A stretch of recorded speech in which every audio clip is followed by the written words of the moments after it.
দর্শক স্বাগত ৩ মিনিটের খবরে। তৌহিদি জনতার ব্যানারে জয়পুরহাটে নারীদের ফুটবল ম্যাচ বন্ধের ঘটনায় নিন্দা জানিয়ে পুনরায় খেলা আয়োজনে স্থানীয় প্রশাসনকে নির্দেশ দিয়েছেন প্রধান উপদেষ্টা ড মোহাম্মদ ইউনূস। বৃহস্পতিবার দুপুরে প্রধান উপদেষ্টার প্রেস উইং থেকে পাঠানো বিবৃতিতে বলা হয়, যে কোনো বৈষম্য বা নিপীড়নের বিরুদ্ধে কঠোর ব্যবস্থা নেবে সরকার।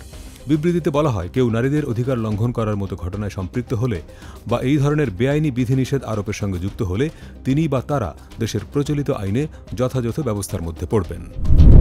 ফ্যাসিবাদ বিরোধী আন্দোলনে অংশগ্রহণকারী সব দলকে ঐক্যবদ্ধ থাকার আহ্বান জানিয়ে বিএনপির ভারপ্রাপ্ত চেয়ারম্যান তারেক রহমান বলেছেন, জনগণের আস্থা নষ্ট হয় এমন কাজ করা যাবে না।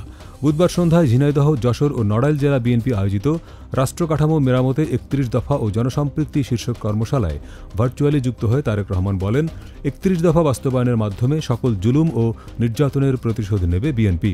তবে কোনো ব্যক্তিগত আক্রমণ, প্রতিশোধ বা প্রতিহিংসা দেখানো যাবে না।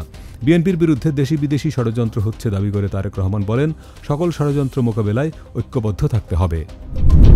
মুক্তিযুদ্ধ নিয়ে বিতর্কিত প্রবন্ধ প্রত্যাহার করে নিয়েছে ইসলামী ছাত্র শিবিরের প্রকাশনা ছাত্র সংবাদ। নিজেদের ফেসবুক পেজে দেওয়া এক বিবৃতিতে ছাত্র সংবাদ বলেছে, মহান মুক্তিযুদ্ধকে বিতর্কিত করে এমন একটি অনাকাঙ্ক্ষিত প্রবন্ধ প্রকাশে ছাত্র সংবাদ আন্তরিকভাবে দুঃখ প্রকাশ করছে এবং বিতর্কিত এই প্রবন্ধটি অনলাইন থেকে প্রত্যাহার করে নিচ্ছে। সেই সঙ্গে ২০২৪-এর ডিসেম্বর সংখ্যা সকল প্রিন্ট কপিও প্রত্যাহার করে নিচ্ছে।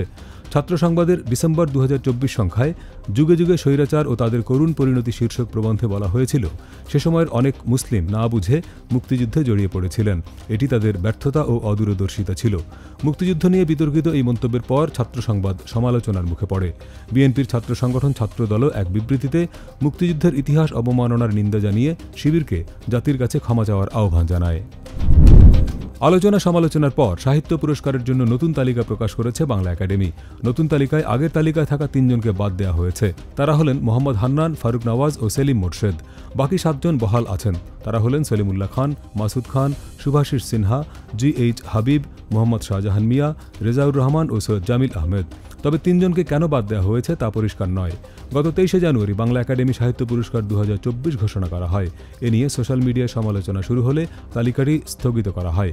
এদিকে পুরস্কার নিয়ে বিতর্কের মধ্যে বাংলা একাডেমির নির্বাহী কমিটি থেকে সরে দাঁড়িয়েছেন প্রথম আলোর নির্বাহী সম্পাদক ও কবি সাজ্জাদ শরীফ। গণঅভ্যুত্থানের মধ্য দিয়ে আওয়ামী লীগ সরকারের পতনের পর সাজ্জাদ শরীফ বাংলা একাডেমির নবগঠিত নির্বাহী পরিষদে যুক্ত হয়েছিলেন। যুক্তরাষ্ট্রের ওয়াশিংটন ডিসিতে মাঝ আকাশে আমেরিকান এয়ারলাইন্সের একটি ফ্লাইটের সঙ্গে সেনাবাহিনীর একটি হেলিকপ্টারে সংঘর্ষ হয়েছে।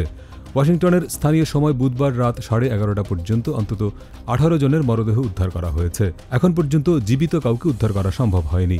গণমাধ্যমের খবর বলছে, বুধবার রাত 9টার দিকে রিগান ওয়াশিংটন ন্যাশনাল এয়ারপোর্টের রানওয়ের কাছে যাওয়ার সময় এই দুর্ঘটনা ঘটে। সেনাবাহিনীর হেলিকপ্টারের সঙ্গে সংঘর্ষের পর উড়োজাহাজটি পটোম্যাক নদীতে আছড়ে পড়ে। ফ্লাইটটিতে 60 জন যাত্রী ও 4 জন কেবিন ক্রু এবং হেলিকপ্টারটিতে 3 জন সেনা সদস্য ছিলেন।